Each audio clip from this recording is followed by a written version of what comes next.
Halo teman-teman, Assalamualaikum warahmatullahi wabarakatuh.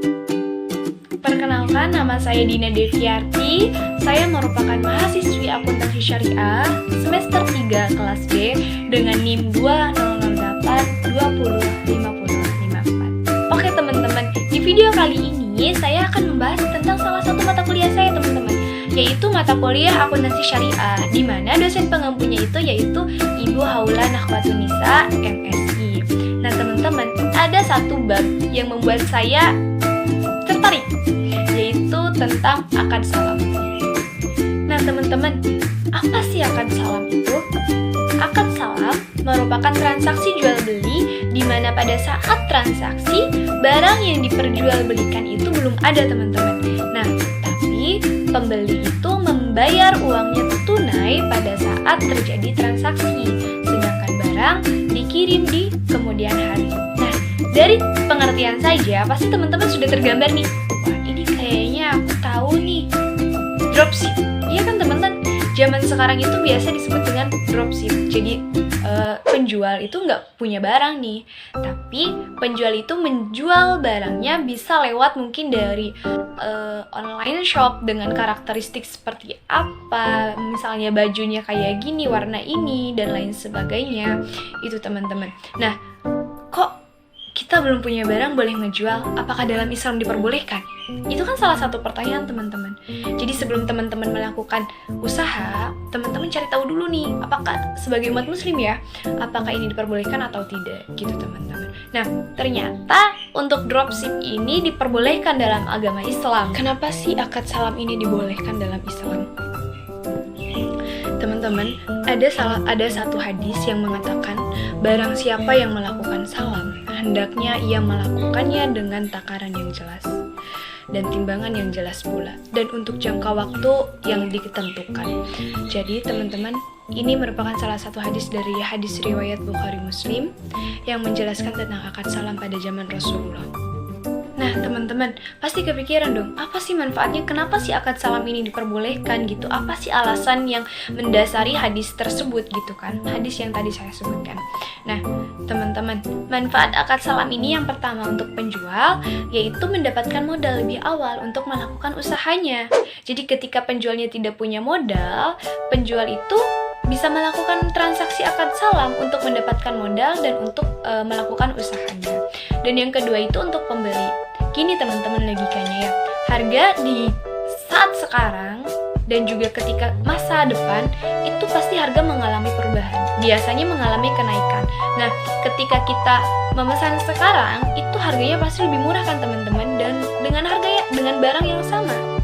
Jadi keuntungan bagi pembeli itu ya mendapatkan barang yang sama dengan harga saat ini. Dan kemungkinan kan biasanya pembeli melakukan akad salam karena memang butuhnya itu ya nanti, bukan sekarang. Seperti itu teman-teman. Karakteristik barang itu harus ada teman-teman. Dan ketika kita memberikan kepada pelanggan, kepada pembeli, tentu barang yang kita berikan itu harus sesuai dengan karakteristik. Yang pertama itu harga, yang kedua itu spesifikasi barang, yang ketiga itu karakteristik, dan yang keempat itu kualitas dan kuantitas yang jelas itu harus sama ketika kita menawarkan dan juga ketika kita memberi kepada pembeli. Seperti itu teman-teman. Nah teman-teman, rukun dari akad salam ini yang pertama itu adanya pelaku atau si penjual dan si pembeli. Penjual itu biasanya disebut dengan muslam ilaih, dan si pembeli itu disebut dengan al-muslam. Dah, yang kedua itu adanya objek akad atau barang, dan yang ketiga itu adanya ijab kabul antara penjual dan pembeli. Nah teman-teman, untuk akad salam ternyata ada dua jenis loh teman-teman. Yang pertama itu salam. Salam itu seperti yang tadi sudah saya jelaskan mengenai definisinya, bagaimana karakteristiknya.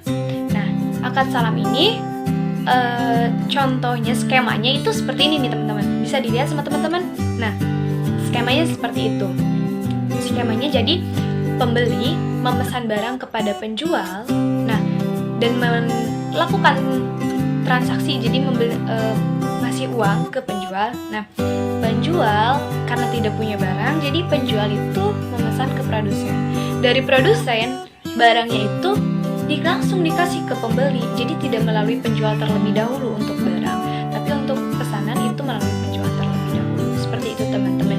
Dan yang kedua itu yaitu akad salam paralel. Nah, akad salam paralel ini di dalamnya itu ada 2 transaksi teman-teman. Yang pertama itu pembeli dengan penjual, yang kedua itu penjual dengan pihak ketiga. Nah, pihak ketiga itu biasanya dalam wujud bank ya teman-teman. Jadi pembeli bisa dilihat juga nih, ada skemanya seperti ini. Nah teman-teman, itu kan akad salam ya. Nah, kapan sih berakhirnya akad salam? Akad salam itu berakhir ketika barang diterima. Yang kedua, ketika barangnya cacat dan si pembeli itu boleh melakukan khiyar antara boleh melanjutkan transaksi atau membatalkan transaksi. Yang ketiga, barang yang dipesan itu tidak ada pada waktunya, jadi tidak sesuai pada waktu yang ditentukan. Itu akad salam bisa berakhir. Oke teman-teman, dari saya cukup sekian. Terima kasih, kurang lebihnya mohon maaf. Wabillahi taufiq wal hidayah. Wassalamualaikum warahmatullahi wabarakatuh. See you.